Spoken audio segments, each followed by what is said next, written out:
South Africa की team जो कि गई है इंग्लैंड के दौरे पर और खेलेगी उसके खिलाफ एक वनडे मैच की सीरीज, जिसका पहला वाला वनडे मैच खेला जाएगा यहाँ पर हेडिंग्ले लीड्स के मैदान पर, यानी कि इंग्लैंड के ही अंदर, जो कि होगा 2 सितंबर को शाम को 5:30 बजे से भारत के समय के हिसाब से। और लेकिन जब भारत के समय के हिसाब से कोई मैच शाम को 5:30 बजे से इंग्लैंड में स्टार्ट हो रहा हो तो वहाँ का जो लोकल टाइम होगा वो जानना काफ़ी जरूरी है, क्योंकि वहाँ का जो लोकल टाइम होगा वो होगा दोपहर के 1 बजे से, यानी कि एक डे नाइट वनडे मैच यहाँ पर खेला जाएगा। और जैसे ही डे नाइट वनडे मैचेस की बात आती है जिसमें टोटल कुल 100 ओवर का गेम होगा, वहाँ पर मामला काफ़ी बदल जाता है, खास करके इंग्लैंड जैसे मैदानों पर जहां पर हेडिंग्ले लीड्स जैसे मैदानों पर जहां पर बैटिंग के लिए कंडीशंस बहुत अच्छी होती हैं। और जब ये पहला ओडीआई मैच इन दोनों टीमों के बीच में इस मैदान पर खेला जाएगा, उसको समझने के लिए कि पिच कैसा है, जाकर के अगर आप पिछले 6 मैचेस का स्कोर कार्ड अगर आप देखेंगे तो पिछले करीब अगर आप 2019 तक अगर आप देखें, 2019 से लेकर के अब तक, तो यहां पर कुल मिलाकर के चाहे लीस्ट डे कह लीजिए चाहे वनडे कह लीजिए, टोटल 50-50 ओवर के जो गेम्स होते हैं वो केवल 6 ही मुकाबले 2019 से लेकर के अभी तक यहां पर खेले गए हैं। लेकिन इसमें जो एक कॉमन चीज देखने को मिलेगी वो ये कि ये सारे के सारे मैचेस डे मैचेस हैं। और इंग्लैंड के अंदर खास करके डे मैचेस में, और वो भी 50 ओवर का गेम हो, हेडिंग्ले लीड्स का मैदान हो, तो बैटिंग के लिए कंडीशंस तो बहुत अच्छी होती हैं। बाकी चूंकि इंग्लैंड का मैदान है और निश्चित तौर पर यहाँ पर ड्यूक्स की बॉलिंग यूज की जाती है, तो वहां पर निश्चित तौर पर शुरू में नई गेंद से थोड़ी बहुत हेल्प तो होगी, लेकिन ओवरऑल पिच बैटिंग करने के लिए बहुत अच्छी होती है। जहां पर अगर आप किसी बैटिंग पावर हाउस टीमों को यहाँ पर खेलते देखेंगे ना, तो 351 और 297 का स्कोर बनता दिखाई पड़ेगा, 311 288 का स्कोर बनता दिखाई पड़ेगा, 264 का स्कोर आपको चेज किया हुआ जाता दिखाई पड़ेगा। लेकिन ये सारे के सारे स्कोर कार्ड आप जो देख रहे हैं दिन के मैचेस के हैं। लेकिन जो अभी आपको मैंने पीछे बताया ना कि ये एक डे नाइट वनडे मैच आज का खेला जाएगा, और डे मैचेस में होता जनरली यही है कि चूंकि 50 ओवर का गेम है, पहली इनिंग की बॉलिंग जब हो जाएगी, सेकंड इनिंग के आते आते 20-30 ओवर जब और हो जाते हैं, तो आखिरी की 20 ओवर में बैटिंग करना थोड़ा सा मुश्किल होता चला जाता है, गेंद थोड़ी सी ग्रिप करना शुरू कर देती है। लेकिन जब डे नाइट मैचेस की बात आती है तो वो चीज यहां पर आपको होती तब दिखाई नहीं पड़ेगी, क्योंकि जो सडन टेम्परेचर का एक ड्रॉप होता है सेकंड इनिंग की बैटिंग के दौरान, वो पिच को काफी फर्म बना देता है और निश्चित तौर पर उसकी वजह से पिच काफी स्किडी इन नेचर हो जाती है। तो बल्ले पर गेंद तेजी से और भी तेजी से बेसिकली आती है, तो बैटिंग करना काफी आसान यहां पर हो जाता है। ये एक जनरल नेचर होता है इंग्लैंड की पिचेस का। जब हम वनडे क्रिकेट की बात करते हैं और वो भी डे नाइट वनडे मैचेस की, वो वहां पर होता दिखाई पड़ता है। हालांकि अभी हमको ये देखना जरूरी होगा कि वहां पर टॉस के बाद आज की इस मैच के स्टार्ट होने के पहले वेदर कैसा होगा, उसका भी एक बड़ा रोल होगा, जो कि आपको मैं टेलीग्राम पर बताऊंगा। और इवन ये भी देखना पड़ेगा कि फाइनली वहां की पिच कैसी है, जहां पर अभी द 100 का एक टूर्नामेंट भी खत्म हुआ है। और वहां पर अगर आप देखें इन 6 मैचों का स्कोर कार्ड, तो देखना चाहें तो आप देख जरूर सकते हैं, हालांकि इसका कुछ खास मतलब बनता नहीं, क्योंकि सारे के सारे डे मैचेस हैं। और इसी वजह से देखेंगे तो पिछले 6 में से 4 बार पहले बैटिंग करने वाली टीमें यहां पर जीती हैं, जहां पर स्पिन को 30 और पेस को जो 64 विकेटें मिली हैं, वो भी क्लियर कर देती है कि यहां पर स्पिनर्स का रोल उतना ज्यादा बड़ा होता है नहीं। निश्चित तौर पर कोई टीम अगर स्पिन बहुत अच्छा नहीं खेलती, तो जिस तरीके के स्पिन के खिलाफ दिक्कतें उनके बैटर्स को होती है, वो टाइप ऑफ स्पिन बॉलिंग जरूर आपके काम आएगी। लेकिन हैविली तेज गेंदबाजों का ही रोल यहां पर ज्यादातर होता है बल्लेबाजों के साथ। तो पिच के बारे में जो आपको मैं बता सकता था फिलहाल अभी, वो तो डे नाइट वनडे मैच के तौर पर मैंने आपको समझाने की कोशिश की, जिसमें डे मैचेस के भी स्कोर कार्ड आपको मैंने दिखाए। लेकिन जैसा मैंने आपको ये भी कहा था कि टॉस के बाद हमको वेदर के बारे में जानना जरूरी है, और साथ ही साथ एक्चुअली पिच कैसी है, कितना उस पर वेयर एंड टेयर है, घास कितनी छोड़ी गई है, वो भी हमको देखना पड़ेगा। और इवन ये भी देखना पड़ेगा कि पिच में ब्रेक है या नहीं, फर्म कितनी ज्यादा है वो पिच, वो अपडेट सारे आपको मैं टेलीग्राम और व्हाट्सएप पर कर दूंगा टॉस के बाद। और बेसिकली जो मेरी 6 टीम बनेगी आज के इस मैच की, जो कि निश्चित तौर पर अब तो फ्री टू प्ले कॉन्टेस्ट है, फ्री में 6 की 6 टीम आप जाकर के लगा सकते हैं। और अब गोल्ड का कार का कोई झोल है नहीं, अब सीधे सीधे पैसे आप यहां पर जीत सकते हैं। तो वो सारे पैसे जीतने के लिए जो 6 टीमें आपको बनानी पड़ेंगी, वो टीम भी आपको मैं अपने टेलीग्राम और व्हाट्सएप पर टॉस के बाद देने वाला हूं। तो दोनों को जाकर के ज्वाइन करिए, लिंक आपको इसी वीडियो के डिस्क्रिप्शन में और कमेंट बॉक्स में जो पिन किया हुआ कमेंट है वहां पर देखने को मिल जाएगा। तो जल्दी से जाकर के लिंक को क्लिक करके टेलीग्राम और व्हाट्सएप को ज्वाइन तो कर ही लीजिए। बाकी देखिए जो स्क्वाड अनाउंस किया गया है वनडे सीरीज के लिए इंग्लैंड की तरफ से, जो कि चिरपरिचित वही वनडे स्क्वाड जो पिछले कुछ वनडे मैचेस खेलता दिखाई पड़ा, जहां पर बेन डकेट और जेमी स्मिथ ओपन कर रहे हैं, जो रूट नंबर 3 पर, हैरी ब्रूक नंबर 4 पर, उसके बाद बटलर हैं, जेकब बीथल हैं, विल जैक्स यहां पर नंबर 7 पर आते हैं। अभी रिसेंटली इन्होंने द 100 का फाइनल मैच कमाल का खेला है, 72 रन की धमाकेदार पारी। इसके बाद जेमी ओटन, ब्रैडन कास, आदिल रशीद और जोफ्रा आर्चर।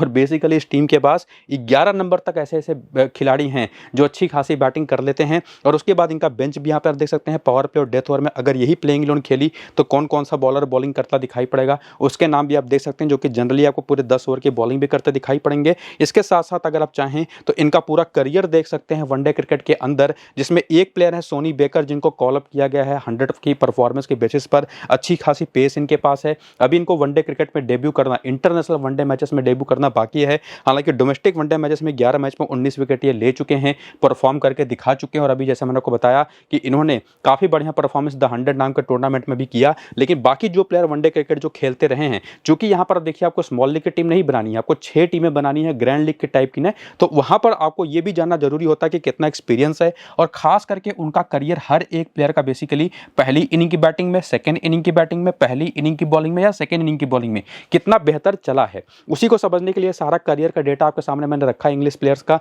जिसमें बेन डकेट की बात कर लें अगर फॉर एग्जांपल, तो 25 मैच में 1176 रन है, 49 का शानदार बैटिंग एवरेज है। पहली इनिंग का बैटिंग एवरेज है 67 का, लेकिन सेकेंड इनिंग का बैटिंग एवरेज है केवल 24। और ये काफी हद तक इंडिकेट करता है कि खिलाड़ी तो बहुत कमाल के हैं, इनको दोनों इनिंग्स की बैटिंग में आप टीम में रख सकते हैं, लेकिन पहली इनिंग की बैटिंग में जनरली आपके लिए कप्तान है, उस कप्तान के one of the safest option हो जाएंगे और वहीं पर सबसे बेहतर batting condition day night one day matches में होती भी है। और उसके बाद उसी तरह से जेमी स्मिथ हो गए, जो रूट हो गए, हैरी ब्रूक हो गए, बटलर हो गए, ये सारे के सारे बैटर्स का पूरा करियर कितने बैटिंग एवरेज के साथ चला है, उसमें पहली इनिंग में, सेकंड इनिंग में कितना बेहतर इन्होंने किया है, जिसमें निश्चित तौर पर केवल बेन डकेट का ही है इनिंग की बेसिस पर कोई एक इनिंग में टोटल डोमिनेशन जो पहली इनिंग के अंदर और जेमी स्मिथ का सेकंड इनिंग के अंदर, बाकी सारे प्लेयर दोनों इनिंग्स में काफी इक्वली परफॉर्म करते रहे हैं। और सिमिलरली उसी तरह से बॉलर्स की भी परफॉर्मेंस अगर आप देखें, फॉर एग्जांपल जैसे रेहान अहमद हो गए, जो कि मुझे तो नहीं लगता कि खेल पाएंगे प्लेइंग 11 में, लेकिन फिर भी देखें तो 6 मैच में 10 विकेटें ले चुके हैं। पहली इनिंग में जितनी भी विकेटें ली हैं इन्होंने ऑन एन एवरेज उसके लिए इनको 40 गेंदें लगी हैं 1 विकेट चटकाने में, लेकिन सेकंड इनिंग में केवल 23 गेंदें लगी हैं, जो कि निश्चित तौर पर स्पिनर्स का काफी हद तक ऐसा ही स्ट्राइक रेट देखने को मिलता भी है। और उसी तरह से जैसे ब्रैडन कार्स हो गए, जेमी ओटन हो गए, इनका भी स्ट्राइक रेट आप बॉलिंग का दोनों इनिंग का देख करके समझ सकते हैं कि कौन कितना ज्यादा कामयाब रहा है किसी पर्टिकुलर इनिंग में, और उसी तरह से आप उसको अपनी टीम में सेलेक्ट करने में मदद ले सकते हैं उस सारे के सारे डेटा को देख करके। लेकिन उसके बाद आकर के रीसेंट फॉर्म भी अगर आप देखें तो कई सारे इंग्लिश प्लेयर और बेसिकली ज्यादातर इंग्लिश प्लेयर अभी खेल करके आ रहे हैं द 100 का फॉर्मेट, जहां पर अच्छे ठीक ठाक फॉर्म में कौन प्लेयर रहा कौन नहीं रहा उसको अगर आप देखने जाएं तो बेन डकेट का फॉर्म उतना अच्छा रिसेंट टाइम में नहीं चला है। हालांकि वनडे क्रिकेट हो, टेस्ट क्रिकेट हो, वो बिल्कुल डिफरेंट बॉल गेम है और यहाँ पर वहां पर एक काफी बेहतर करते रहे हैं। हालांकि T20 फॉर्मेट में या 100 फॉर्मेट में परफॉर्म बहुत ज्यादा बेहतर कर नहीं पाते, जो कि आपको यहाँ पर नंबर्स में भी दिखाई पड़ेगा कि लंबे समय से आउट ऑफ फॉर्म दिखाई पड़े हैं, लेकिन इनको आप हल्के में तो बिल्कुल नहीं ले सकते। कम से कम 2 से 3 टीमों में आपके ये जरूर होने चाहिए, और उसमें अगर पहली इनिंग की इंग्लैंड की बैटिंग है तब तो ये 100% आपकी टीम में ना सिर्फ रहेंगे बल्कि एज ए कैप्टन और वाइस कैप्टन भी रहेंगे। उसके बाद जेमी स्मिथ का फॉर्म देख लें तो ये काफी बेहतर फॉर्म में रहे हैं, ये भी निश्चित तौर पर कम से कम 3 से 4 टीमों में आपके आते हुए दिखाई पड़ रहे हैं। हालांकि उसमें जो रूट एक ऐसे ऑप्शन है जो कि वनडे क्रिकेट में खास करके ना इनकी बॉलिंग का भी एक बड़ा रोल होता है, बॉलिंग करते भी हैं, और इसी वजह से नंबर्स इनके चाहे जैसे हों जो कि काफी बेहतर रहे रिसेंट टाइम में, ये एक ऐसे प्लेयर हैं जो कि निश्चित तौर पर 6 टीमें अगर आप बना रहे हैं तो कम से कम 5 टीमों में आपके जरूर होंगे, और ना सिर्फ होंगे बल्कि कप्तान है, वाइस कप्तान के भी रोल में आपके होंगे। और उसी तरह से हैरी ब्रूक को भी आप कहेंगे जो कि निश्चित तौर पर अच्छे फॉर्म में तो हैं ही, और ये भी एक ऐसे प्लेयर है, बल्कि जेमी स्मिथ को एक बार आप कह सकते हैं कि 2 से 3 टीमों में ही रखिए, लेकिन कम से कम 3 से 4 टीमों में तो हैरी ब्रूक को जरूर लेकर के चलिए। और ये टॉप ऑर्डर के इनके जो चारों खिलाड़ी हैं ना, इनको इसी तरह से रोटेट करके अपने, जैसे आपको मैंने बताया कि किसको कितनी टीमों में रखना है, उसी तरह से इनको अपनी टीमों में रखिए। लेकिन अगर आप देखें कि वेदर खराब है, शुरू में पहली इनिंग के टीम की बैटिंग है, इवन सेकंड इनिंग की भी बैटिंग है, और कोई एक ऐसी टीम आप बना रहे हैं जहां पर आप कंसीडर करके चल रहे हैं कि टॉप ऑर्डर इनका जैसा कि फॉर्म भी उतना बेहतर नहीं है बेन डकेट का, या कुछ हद तक आप जेमी स्मिथ का भी कह सकते हैं, जो कि स्ट्रोक प्लेयर्स हैं, तो विकेटें तो गिर ही सकती हैं, साउथ अफ्रीका की बॉलिंग बहुत कमाल की है। तो अगर ऐसा भी कंडीशन लेकर के चल रहे हैं कि शायद टॉप ऑर्डर के बैटर ना चले, तब आपकी टीम में जोस बटलर और जेकब बीथल का रोल और ज्यादा बड़ा हो जाता है, और उस कंडीशन में ना तब ये दोनों आपको आपके केवल 1 या 2 टीम में होंगे, और उस कंडीशन में तब ये जोस बटलर और जेकब बीथल जो होते हैं ना, ये कम से कम 3 से 4 इवन 5 टीमों में भी आ जाते हैं। खास करके जेकब बीथल तो कम से कम जो कि बॉलिंग का भी एक रोल प्ले करते दिखाई पड़ेंगे। और ध्यान से ये बातें सुनिएगा, बाकी विल जैक्स तो निश्चित तौर पर बहुत नीचे बैटिंग करते हैं, और जैसी ये बैटिंग लाइनअप है, 50 ओवर का गेम है, जैसी सामने की बॉलिंग है, उससे लगता तो जरूर है कि इनकी बैटिंग आनी भी चाहिए, बाकी अच्छे फॉर्म में रहे भी हैं, इस नंबर पर वनडे क्रिकेट में काफी अच्छी बैटिंग करते भी रहे हैं, तो निश्चित तौर पर ये भी कम से कम 1 से 2 टीम में तो आपके जरूर होंगे। बाकी इनकी जो बॉलिंग है, जो जेमी ओवटन से लेकर के जोफ्रा आर्चर तक आपको दिखाई पड़ेगी ना, ये सारे के सारे अगर आप देखें, उसमें खास करके आदिल रशीद रिसेंटली बहुत ज्यादा विकेटें नहीं ले पाए हैं, लेकिन जैसा मैंने आपको बताया ये लोग रिसेंटली शॉर्टर फॉर्मेट का गेम खेल करके आए हैं।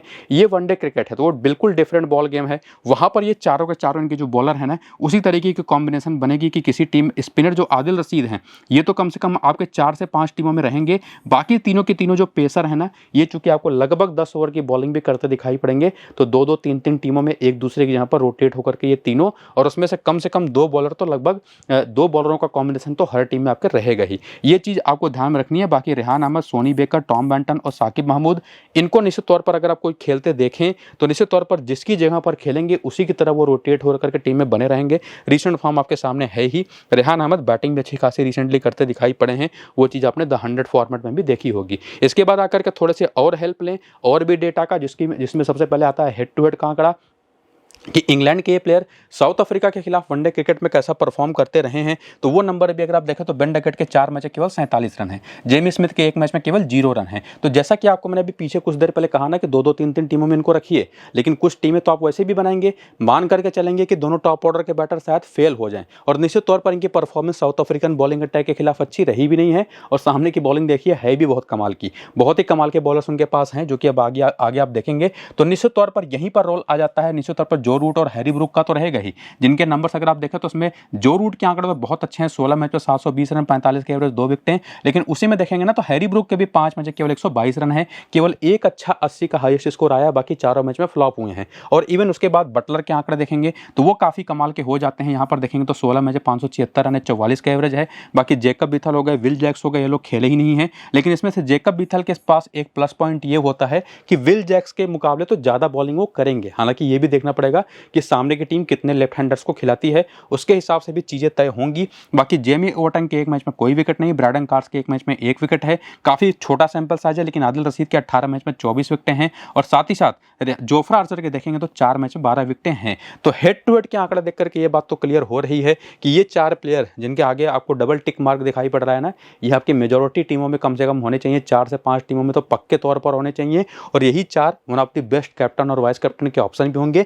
बाकी जो प्लेयर बचेंगे उनके बारे में आपको मैं पीछे बता भी चुका हूं, यहां पर भी कुछ हद तक समझा चुका हूं कि किसको कितनी ज्यादा आपको वरीयता देनी है अपनी टीम में सिलेक्ट करने के पहले। वो बात आपको ध्यान से सुननी भी है, पूरा वीडियो देख करके तो आपको समझना भी है। इसके बाद आकर के आगे अगर आप देखेंगे जो वेन्यू के आंकड़े हैं, यानी कि हेडिंग्ले लीड्स के इस मैदान पर जब मैचेस खेले गए हैं तब वनडे क्रिकेट में क्या परफॉर्मेंस रही है इन इंग्लिश प्लेयर्स की, उसमें देखेंगे तो जेमी स्मिथ और बेन डकेट के 1-1 मैचेस हैं, 49 और 32 का स्कोर है। और उसके बाद देखेंगे जो रूट के तो 6 मैचों 421 रन, 113 का हाईएस्ट स्कोर है, कोई विकेट नहीं है। बाकी हैरी ब्रूक 1 मैच में केवल 4 रन है, बटलर के 4 मैच में 100 रन है, 49 का हाईएस्ट स्कोर है, जो कि बहुत ही नॉर्मल से आंकड़े हैं बेसिकली। और उसके बाद यहाँ पर देखेंगे तो जेकब बीथल के 1 मैच में 25 रन है, 2 विकेट है, और इसी वजह से एक बहुत अच्छे डिफरेंशियल ऑप्शन ये हैं। और उसके बाद यहाँ पर आते हैं ब्राइडन कार्स जिनके 1 मैच में 3 विकेट है, आदिल रशीद जिनके 8 मैच में 15 विकेटें हैं, जोफ्रा आर्चर जिनके 1 मैच में 3 विकेट है। तो इस मैदान पर भी कुछ प्लेयरों का जो कमाल रहा है वो भी उनकी आसानी से यूटिलिटी को आपको बता देता है और समझा देता है कि किनको ज़्यादा प्रेफरेंस आपको ज़्यादातर टीमों में देनी है। बाकी प्लेयरों के बारे में तो आपको मैं काफ़ी हद तक क्लियर कर ही चुका हूं ऑलरेडी। लेकिन उसके साथ साथ एक और चीज़ देख लीजिए कि क्या वीकनेसेस हैं किस तरीके की बॉलिंग के खिलाफ जब ये साउथ अफ्रीकन बॉलर्स को फेस करेंगे इंग्लिश बैटर्स। तो बेन डकेट को लुंगी एंगिडी ने 19 गेंद पर 19 रन देकर के एक बार आउट कर रखा, और एक बार केशव महाराज ने दूसरी ही गेंद पर। और उसके बाद जेमी स्मिथ की बात करें तो ये भी लेफ्ट आर्म ऑर्थोडॉक्स बॉलिंग पर थोड़ा परेशान होते हैं, 10 गेंद पर 22 रन बना करके एक बार आउट हुए हैं। बाकी ऑफ स्पिन पर भी 23 गेंद पर 19 रन बना करके 4 बार आउट हुए हैं। और उसके बाद एंगिडी ने भी इनको पहली ही गेंद पर निपटाया हुआ है। बाकी हैरी ब्रूक को देखेंगे तो यहाँ पर भी लुंगी एंगिडी काफी हैवीली दिखाई पड़ेंगे आपको केशव महाराज के साथ, जिसमें ऑफ स्पिन पर भी ये फंसते हैं। बाकी ओवरऑल स्पिन बहुत अच्छी खेलते भी नहीं। मार्करम ने भी इनको 5 गेंद पर 6 रन देकर के एक बार आउट कर रखा है। बाकी जो रूट, कगिसो रबाडा और वियन मुल्डर, हालांकि रूट को किसी टाइप ऑफ बॉलिंग पर या किसी स्पेसिफिक बॉलर पर भी कोई खास दिक्कत नहीं रही है, लेकिन वो 2 इंडिविजुअल बॉलर्स हैं जो इनको परेशान कर चुके हैं या आउट कर चुके हैं बेसिकली। और उसके बाद यहाँ पर देखेंगे तो बटलर जो एंगिडी पर 45 गेंद पर 40 रन बना करके 3 बार, रबाडा पर 2 बार और रबाडा पर 3 बार, और वो भी केवल 27 रन बना करके 9 का एवरेज है। बीथल ऑफ स्पिन पर फंसते हैं, लेफ्ट हैंडेड बैटर है तो वो बैटल बनता भी इनका 76 गेंद पर 68 रन बना करके 5 बार। और विल जैक्स का कोई डेटा आपको मिलेगा नहीं साउथ अफ्रीकन बॉलर्स के खिलाफ। तो कम से कम ये बात तो क्लियर है कि चाहे लेफ्ट आर्म ऑर्थोडॉक्स बॉलिंग हो, चाहे रबाडा हो, चाहे एंगिडी हो, और खास करके right arm off spin bowling ना वो काफी यूजफुल रहती है इंग्लैंड की टीम के खिलाफ जो करंट में खेल रही है। और ऐसा बॉलर अगर आप कोई देखने जाएंगे तो कोई प्रॉपर ऑफ स्पिनर है नहीं इस टीम के अंदर जो पॉसिबली प्लेइंग इलेवन में खेले। हालांकि अगर आप बेंच पर भी आकर के देखेंगे तो वहां पर भी वैसा कोई ऑप्शन दिखाई नहीं पड़ेगा। और इसी वजह से ना जो आज का जो रोल होगा आइडन मार्करम का, कम से कम एज ए बॉलर वो काफी इंपॉर्टेंट होने वाला है, जो कि ओपन करेंगे रियान रिकेल्टन के साथ। बाकी तिम्बा बॉमा नंबर 3 पर आ सकते हैं, मैथ्यू ब्रिड्सकी हैं, बाकी डेवाल ब्रेविस है, ट्रिस्टन स्टब्स है, वियन मुल्डर हैं, कॉर्बिन बॉश हैं, केशव महाराज है, एंगिडी और रबाडा हैं। और बाकी पावर प्ले डेथ ओवर के बॉलर्स के नाम आप यहाँ पर देख सकते हैं। बेंच जहाँ पर क्वेना मफाका भी आपको दिखाई पड़ेंगे, बहुत ही कमाल की बॉलिंग रिसेंट टाइम पर कर रहे हैं। और जैसे आपको मैंने इंग्लिश टीम के टाइम पर बताया था कि उनके प्लेयर्स का पूरा करियर बैटर्स का पूरा करियर तो देखिए ही, इनिंग के हिसाब से भी बैटिंग एवरेज देख लीजिए, बॉलर्स का पूरा करियर देख लीजिए, इनिंग के हिसाब से उनका स्ट्राइक रेट देख करके समझ लीजिए कि वो कहाँ पर कितना बेहतर यूटिलिटी लेकर के आते हैं। और साथ ही साथ लुहान डिपोटोरियस के भी आंकड़े देख लीजिए, जिनको अभी वनडे क्रिकेट में डेब्यू करना बाकी है, लीस्ट डे क्रिकेट में, लेकिन 14 मैच में 44 का इनका बैटिंग एवरेज है। तो वीडियो को रोक करके ये चीज़ें देखना काफ़ी जरूरी है। बाकी रिसेंट फॉर्म अगर आप देखना है तो साउथ अफ्रीका अभी ऑस्ट्रेलिया के खिलाफ एक वनडे सीरीज खेल करके आई, कमाल की परफॉर्मेंस वहां पर इन लोगों ने दी। और खास करके वहां पर मैंने क्या देखा या हमने क्या देखा, खास करके वनडे और T20 सीरीज मिला करके इन लोगों ने खेला था। वहां पर डिवाल्ड ब्रेविस ने, खास करके मैथ्यू ब्रेड्सकी ने तो कमाल की परफॉर्मेंस दी थी। और इवन एक मैच में तेम्बा ने भी काफी शानदार 65 रन की पारी खेली थी। और उसी में रयान रिकेल्टन को देखेंगे तो इनका फॉर्म बहुत ही ऊपर नीचे रहा था, बहुत ज्यादा इनकंसिस्टेंट दिखाई पड़े थे। आइडन मार्करम को देखेंगे तो बल्ला तो इनका चला ही नहीं था, केवल एक मैच में यहाँ पर यह 82 रन है। बाकी T20 मैचेस में, वनडे मैचेस में बिल्कुल भी कंसिस्टेंट दिखाई नहीं पड़े थे। लेकिन जो आपको मैंने अभी पीछे बताया ना, इनकी ऑफ स्पिन बॉलिंग का रोल बहुत अच्छा होने वाला है आज। तो इसी वजह से जो भी रिसेंट टाइम का फॉर्म है उसको ध्यान में रखते हुए, और मार्करम के एज ए बॉलर भी जो यूटिलिटी है उसको ध्यान में रखते हुए, एक ऐसे बेस्ट ऑप्शन है जो कि 6 के 6 टीमों में आपके जाएंगे। ज़्यादा से ज़्यादा एक टीम से आप ड्रॉप कर सकते हैं इनको, और इवन ज़्यादातर टीमों में कप्तान है, बस कप्तान भी होंगे। बाकी तेम्बा बाउमा भी एक बहुत अच्छा ऑप्शन है, जिनको कम से कम 3 से 4 टीमों में तो आप रख ही सकते हैं। इसके बाद मैथ्यू ब्रेड्सकी ना अपने ड्रीम फॉर्म में चल रहे हैं। इनका ये जो करियर का फेज है ना, बहुत ही कमाल का चल रहा है। ऑस्ट्रेलिया जैसी बॉलिंग अटैक के खिलाफ आखिरी वनडे मैच में 88 रन बनाकर के आए हैं। उसके पहले 57, 52, 85, 93 कमाल के फॉर्म में है। और ये कैसे फॉर्म में प्लेयर चल रहा है ब्रेड्सकी, जो अगर प्लेइंग 11 के अंदर है ना, तो इनको भी आप मिनिमम 5 टीमों में तो जगह जरूर दे सकते हैं, बहुत ही आसानी से। और उसके साथ साथ डिवाल्ड ब्रेविस भी रिसेंट टाइम में जैसे फॉर्म में रहे हैं, हालांकि वनडे फॉर्मेट में ज़्यादा कुछ खास कमाल नहीं कर पाया था, लेकिन T20 में एक सेंचुरी, एक हाफ सेंचुरी जैसे इन्होंने लगाई थी। और बेसिकली जैसे फॉर्म में हैं, कम से कम 3 से 4 टीमों में तो इनका भी सिलेक्शन बनता है। सिमिलरली ट्रिस्टन स्टब्स भी 2 से 3 टीमों में आपके आते ही हैं, खास करके जब 50 ओवर का गेम हो। और उसके बाद इनके आते हैं 2 बॉलिंग ऑलराउंडर्स, वियान मुल्डर और कॉर्बिन बाश। और उसके बाद इनके आती है 3 मेन बॉलिंग अटैक के bowler, Keshav Maharaj, Kagiso Rabada और एंगीडी। इसमें से सभी का फॉर्म अगर आप देखें तो कमाल का ही फॉर्म रहा है।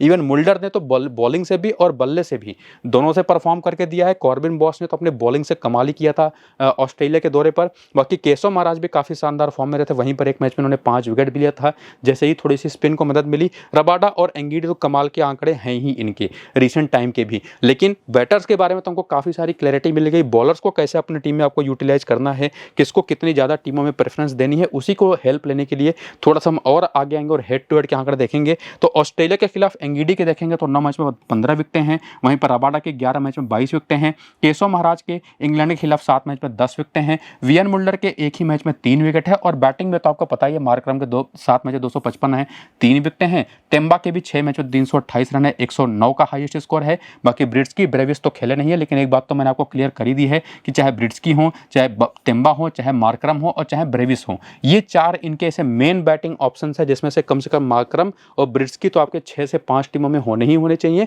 बाकी तेम्बा और ब्रेविस 3 से 4 टीमों में, किसी 1 या 2 टीम में आप रयान रिकेल्टन और साथ ही साथ ट्रिस्टन स्टब्स को भी रोटेट करके ला सकते हैं। और उसके बाद बॉलिंग में ना, जैसे आंकड़े हैं इन लोगों के, उसके हिसाब से तो निश्चित तौर पर अभी भी थोड़ा सा डिसाइड करना निश्चित तौर पर थोड़ा सा रिस्की है, या समझ में शायद आपके ना आए। लेकिन जो 10 ओवर के प्रॉपर बॉलर हैं, चाहे वो रबाडा हो, अगर खेलते हैं तो, जो कि रिसेंटली चोटिल भी हुए थे, तो हो सकता है अगर ये ना भी खेलें तो क्वेना मफाका खेलेंगे। तो अगर क्वेना मफाका इनकी जहां पर खेलते हैं तो उनका भी उसी तरीके का रोल होगा 10 ओवर की बॉलिंग का।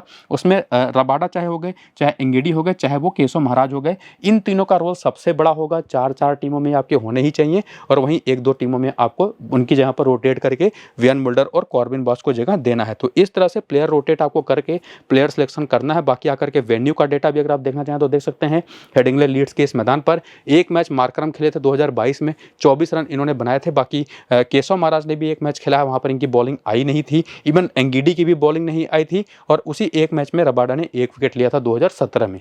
तो ये आंकड़े हैं जो कि बहुत ज़्यादा है नहीं कि यहाँ से कुछ आपको हेल्प मिले, लेकिन पीछे जो भी था डेटा उसके बेसिस पर आपको मैंने लगभग क्लियर कर ही दिया है कि किसको कितनी आपको इंपॉर्टेंस देनी है। बाकी प्लेयर बैटल का भी डेटा अगर आप देखें तो मार्कर में कैसे प्लेयर हैं जो कि आदिल रशीद पर 1 बार आउट हुए हैं, 2 बार आर्चर पर, तो आर्चर पर ही दिक्कत बेसिकली इनको रही है। बाकी रयान रिकेल्टन पर जोफ्रा आर्चर ने 3 बार, जोफ्रा आर्चर ने 1 बार और ऑफ स्पिन बॉलिंग पर 3 बार, वैसे भी एक लेफ्ट हैंडर हैं।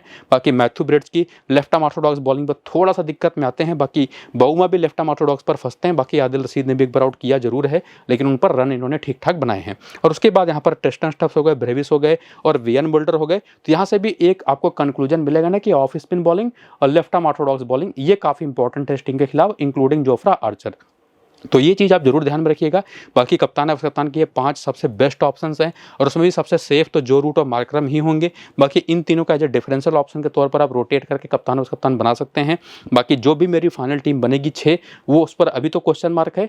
पिच को देखने के बाद, वेदर को देखने के बाद, टॉस के बाद अपनी 6 टीम आपको मैं टेलीग्राम और व्हाट्सएप पर दे दूंगा, तो दोनों को जाकर के ज्वाइन कर लीजिए। लिंक आपको इसी वीडियो के डिस्क्रिप्शन में और कमेंट बॉक्स में जो पिन किया हुआ कमेंट है वहाँ पर देखने को मिल जाएगा। बाकी वीडियो शुरू से अंत तक पूरा जरूर देखिएगा और अपनी टीम से भी, अपनी खुद की भी टीम बनाने की कोशिश करिएगा।